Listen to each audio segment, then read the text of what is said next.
कोई मुगल शासन के समय पर कोई मुगल गया और मुगल जाकर के जैसे ही मंदिरों में जाते थे तोड़ फोड़ मचाने के लिए, तो मुगल जैसे ही वहां गया, संपत कुमार भगवान को मुगल की छोटी सी कन्या ने जैसे ही देखा, उसको लगा ये बहुत बढ़िया गुड्डा है, मेरे लिए ले चलो।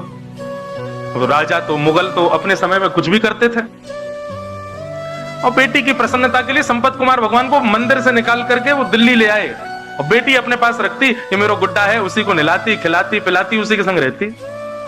वो तो साक्षात ठाकुर जी हैं। एक दिन रात्रि में रामानुजाचार्य जी शयन कर रहे थे, संपत कुमार भगवान स्वप्न में प्रकट हो गए। प्रकट होकर बोले, तुम आराम फरमा रहे हो, आनंद कर रहे हो, और यहाँ पे हमको ये मुगल लोग ले आए हैं गुड्डा समझ करके, इनकी बेटी हमारे संग में ऐसे खेलती है जैसे गुड्डा गुड़िया का खेल। ठाकुर जी रामानुजाचार्य जी बोले, भगवान आज्ञा करो, क्या करें? बोले, आज्ञा क्या करें, जल्दी आओ, हमको लेके जाओ यहाँ से।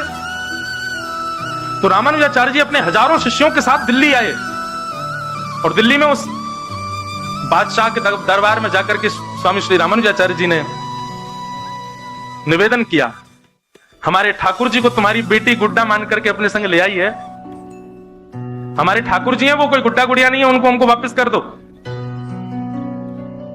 और जो मुगल राजा था वो कहने लगा, बोले कि मैं कैसे मानूं वो तुम्हारे ठाकुर जी हैं? और भाई तुम लोगों के यहाँ तो ऐसा भाव है ना कि ठाकुर जी किसी से ज्यादा रीझ जाए तो उसके पास चले भी जाते हैं, खा भी लेते हैं, पी भी लेते हैं, आनंद करते हैं। यदि तुम्हारे ठाकुर जी हैं तो तुम यहीं खड़े खड़े बुला दो, वो अपने आप कमरे से निकल के आ जाएं। यदि वो आ जाएंगे तो तुम ले जाना, और यदि वो नहीं आए तो चुपचाप यहाँ से चले जाना। ठाकुर जी को वो जो भी है वो यहीं रहेंगे, मेरी बेटी खेलती है उनके साथ। रामानुजाचार्य जी वहीं बैठ गए, नेत्र बंद करके ध्यान किया संपत कुमार भगवान का, और कहा, हम हजारों किलोमीटर पैदल चल करके दिल्ली तक आ गए हैं, अब आप कृपा करो, आप कक्ष से निकल करके बाहर आ जाओ, अपनी प्रभुता प्रस्थापित करो, चलो हमारे साथ। नेत्र बंद करके प्रार्थना की तो ठाकुर जी उनके चित्त में आकर के कहने लगे, बोले, ये कलयुग है, और कलयुग में मैं अर्चक के अधीन होता हूं।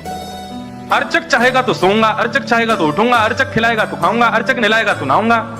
मैं अपने योग बल से कुछ नहीं करता हूं, मैं अर्चक के अधीन होता हूं। आप ही कक्ष में आइए, मुझको लेकर के जाइए।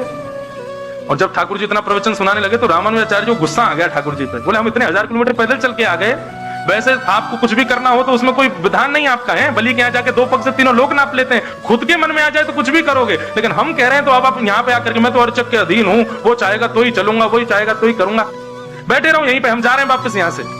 ठाकुर जी पर जब थोड़ा क्रोध किया तो ठाकुर जी को ऐसा भाव आया कि ये मेरे पिता हैं और मैं इनका पुत्र हूं, और उसी भाव से देखते ही देखते बादशाह के सामने अपने आप संपत कुमार भगवान की प्रतिमा चल करके आई मूर्ति, और कमरा से बाहर आकर के श्री रामानुजाचार्य जी की गोद में आकर के विराज।